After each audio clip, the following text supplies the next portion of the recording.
Good day, welcome to another video. We'll continue with functions. Specifically, we're doing quadratic functions. So here on the left, we have what we call the standard form of a quadratic equation or function, right? Of which we have y equals to a squared plus bx plus c, which as an example, we can have it as x squared plus 3x plus 2.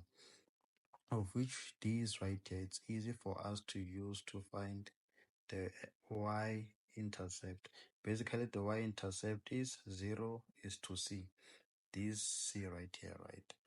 Of which this plotted down basically, okay, it gives us -1 here, and then -2 as the second root, and then the y-intercept, it will always pass through 2.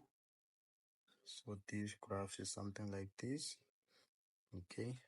And then moving, okay, before we move into the second one, what we notice here is that the value of a, it is 1, right? Of which a is greater than 0. What we notice is we have a graph that is facing up, right? And then let's move on to the second one. This right here, it's what we call the root form. It's best to find roots, okay? As an example, you can have negative x minus 1 and then x plus 2, of which, as I said earlier on, best for roots, it is good for us to find the x-intercepts, right?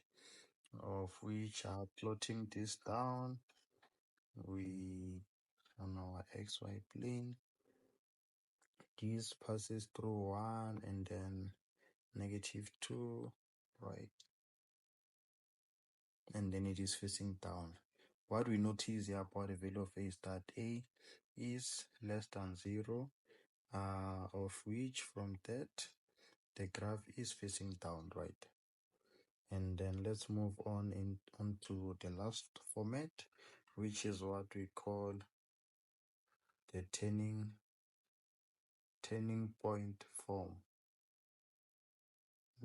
The turning point form, of which as an example we can have negative x plus 4 squared minus 2, of which basically from this -4 and -2 is our turning point, right? And one thing that okay, let me just start by the graph as well.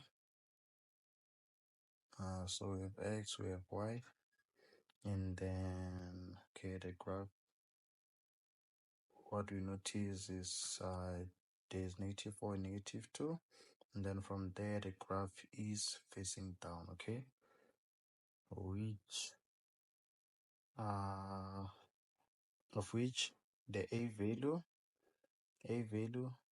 is less than 0 once again, so the graph is facing down, right? But here, yes, our turning point is -4 is to -2. And what we notice as well here is what is that for this one that we're given here, x plus 4, basically for us to end up with x plus 4, that means that p is less than 0, right? Of which negative and negative will give us a positive. So when it is less than 0, the graph moves to the left, of which when p is greater than 0, the graph moves to the right.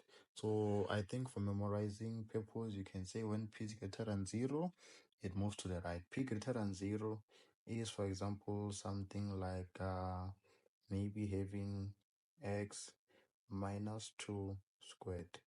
So this is an example, and then yeah, for that one, obviously it was x plus 4 squared, right? So yeah, and then from that, one thing to note as well is what we call the line of symmetry, right? Line of symmetry, of which in this case for the first graph we have it as x being equals to -3/2. It cuts the graph in 2 halves. that are equal. You see, if you go to look at these two halves, they're equal. And then for this one, the axis of symmetry is basically gonna be at x is equals to negative half, right? And then on this one right here, the axis of symmetry is gonna be at x equals to -4. But I'm gonna show you that in depth in an example that we'll do later on. Okay, but for now, let's then explore the effects of a on the graph. Ne?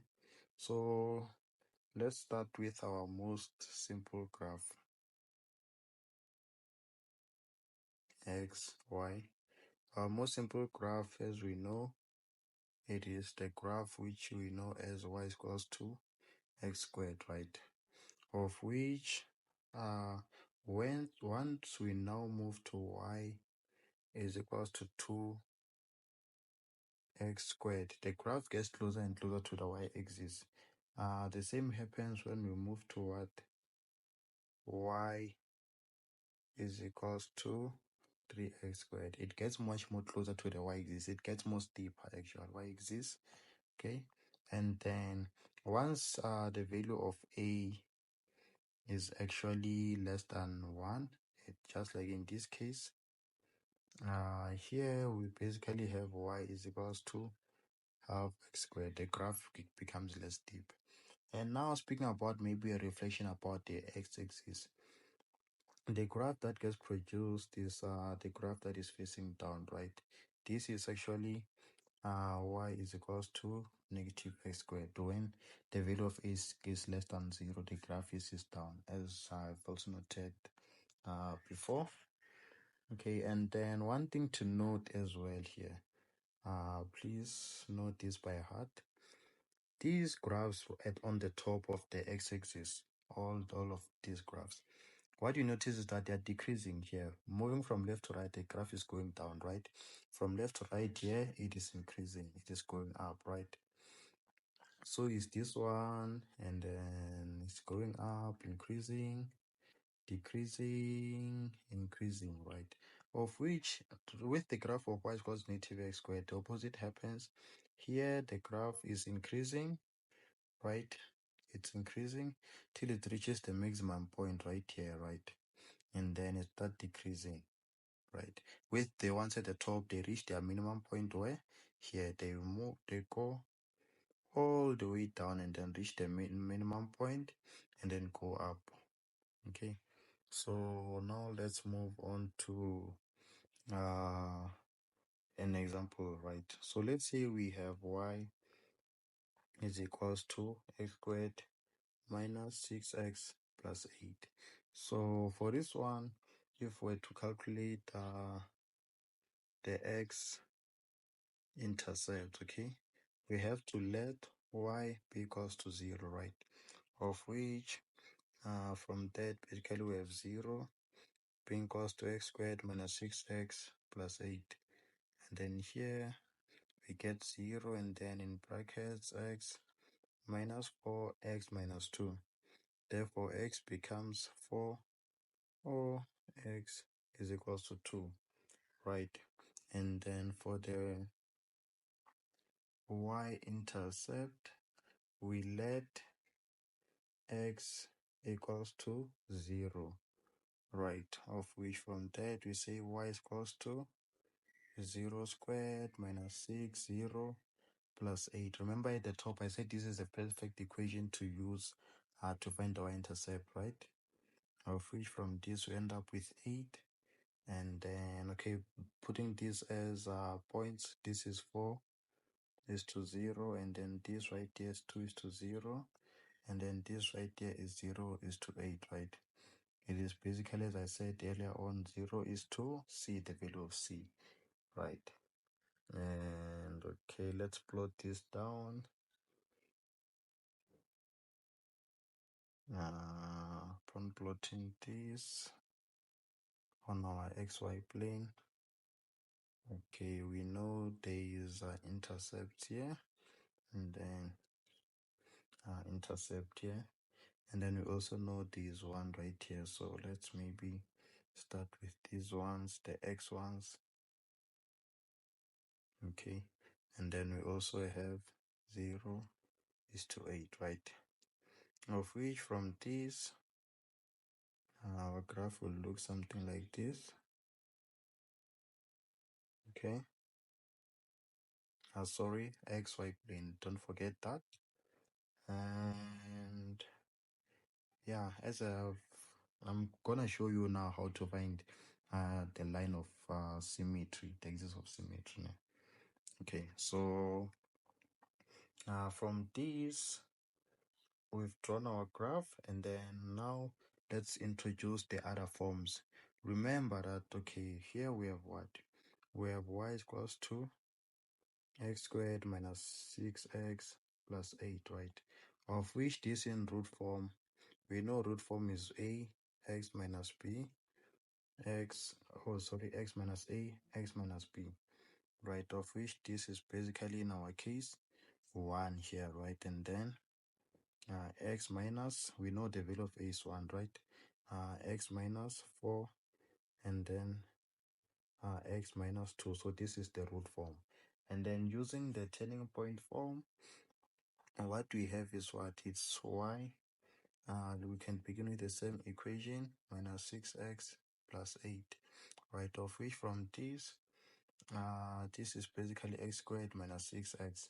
But now we introduce a value to complete the square, of which that value we have to subtract it again.